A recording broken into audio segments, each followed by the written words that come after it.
Oi, galerinha, como vão vocês? Sejam bem-vindos ao meu canal. Inscrevam-se no canal, deixe o seu like e compartilhe esse vídeo.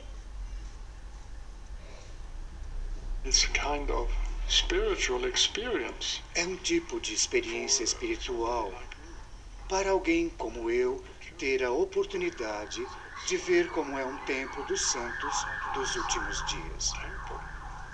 It's like No tocante ao templo, acho que um dos objetivos é fazer com que a pessoa que entra na estrutura deva ser arrebatada espiritualmente, sentindo-se como se estivesse literalmente na presença de Deus.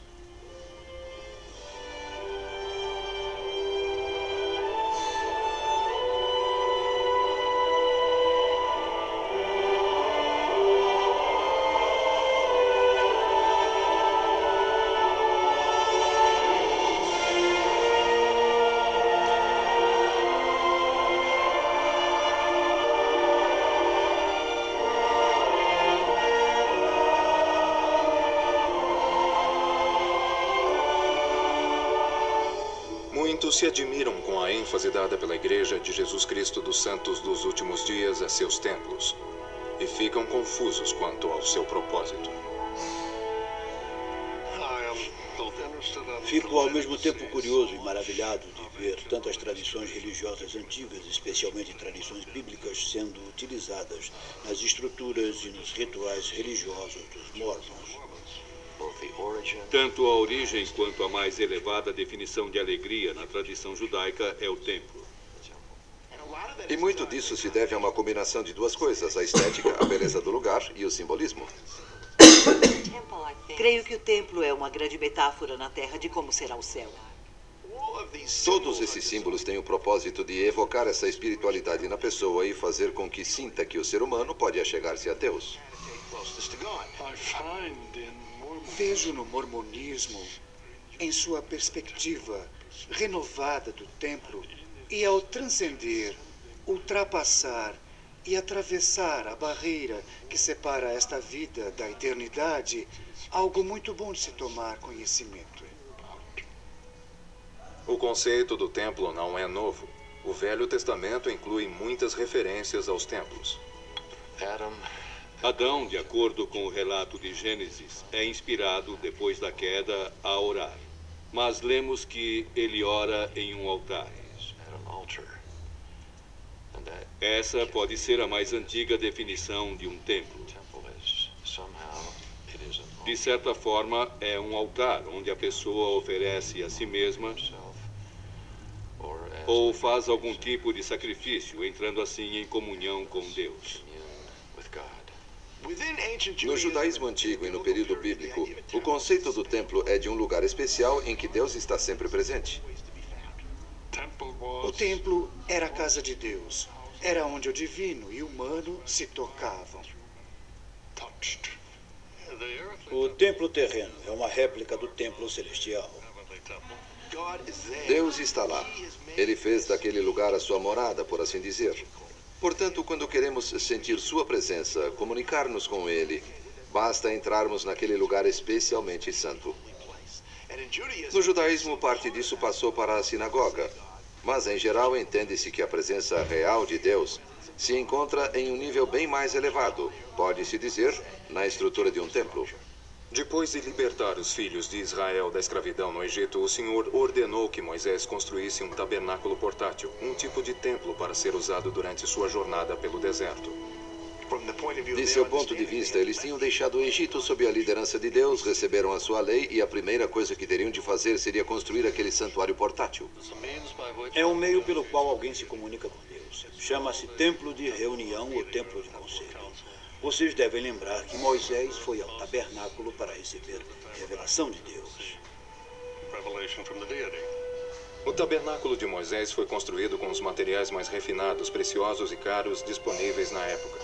O tabernáculo era em grande parte simbólico e era o protótipo dos grandes templos construídos posteriormente pelos reis de Israel. Depois que os filhos de Israel se estabeleceram na Terra Santa, o grande rei Davi quis construir um templo permanente.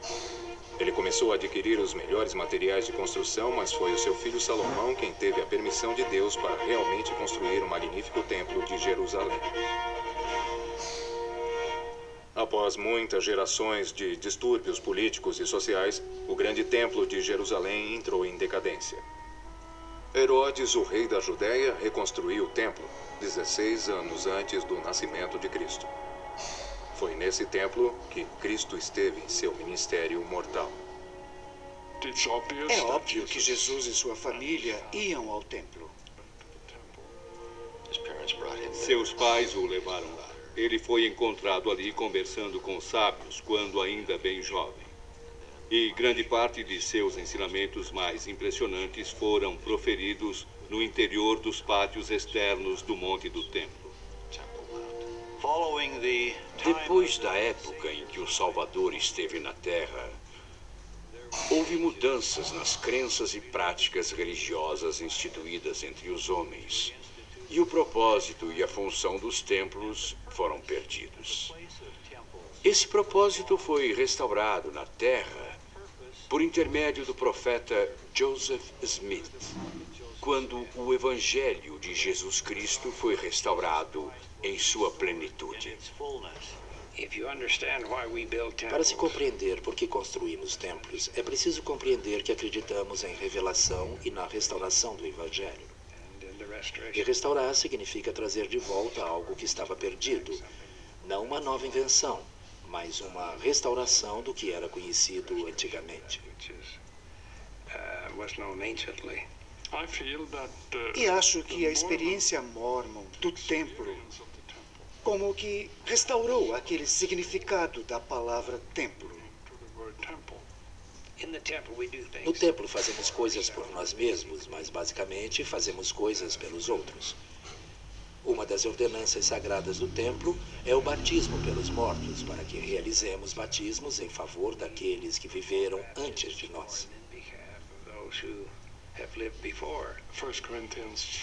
Em 1 Coríntios 15, Paulo fala daqueles que se batizam pelos mortos, considerando o fato consumado que havia pessoas que o faziam e que ele não se opunha a isso. Agora, com os mormons, temos novamente essa prática. É algo muito belo. Eu conseguiria imaginar-me participando desse ato, levando a eles as bênçãos que recebi por intermédio de Jesus Cristo. É uma forma maravilhosa de permitir que a eternidade se mescle à mortalidade, que de certa forma é o próprio significado do cristianismo. É por isso que os santos dos últimos dias estão construindo templos no mundo inteiro. Estão obedecendo ao mandamento de Deus de adorá-lo em sua santa casa, para receber as grandes bênçãos da vida eterna e criar famílias eternas, tanto para eles próprios quanto para seus antepassados. Historicamente, a construção de templos em várias partes do mundo, às vezes enfrentando oposição por desconhecimento de seu propósito, tornou-se uma grande fonte de orgulho. As pessoas que não sabem muito a respeito de templos e da construção de templos pelos mormons devem consultar a Bíblia. As luzes que ficam acesas no templo à noite simbolizam o sentimento de que há uma luz no centro de nossa vizinhança. Não é como um imenso estádio de futebol que fica lotado nos dias de jogo, com filas intermináveis de carros e terríveis engarrafamentos. Em vez disso, há pessoas simples que chegam em vários horários ao longo do dia. Um lugar em que podemos sentir que está ocorrendo algo agradável, sagrado e consolador. Os membros da igreja frequentemente vão ao templo com um problema difícil que não sabem como resolver.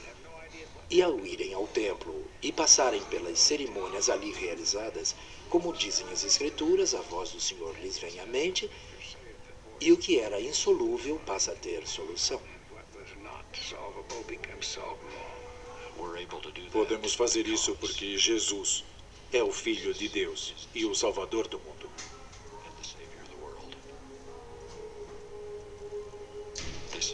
Esta é a sua igreja. E esses são os seus templos. E ele é tudo o que declaramos ser: a luz e a vida do mundo.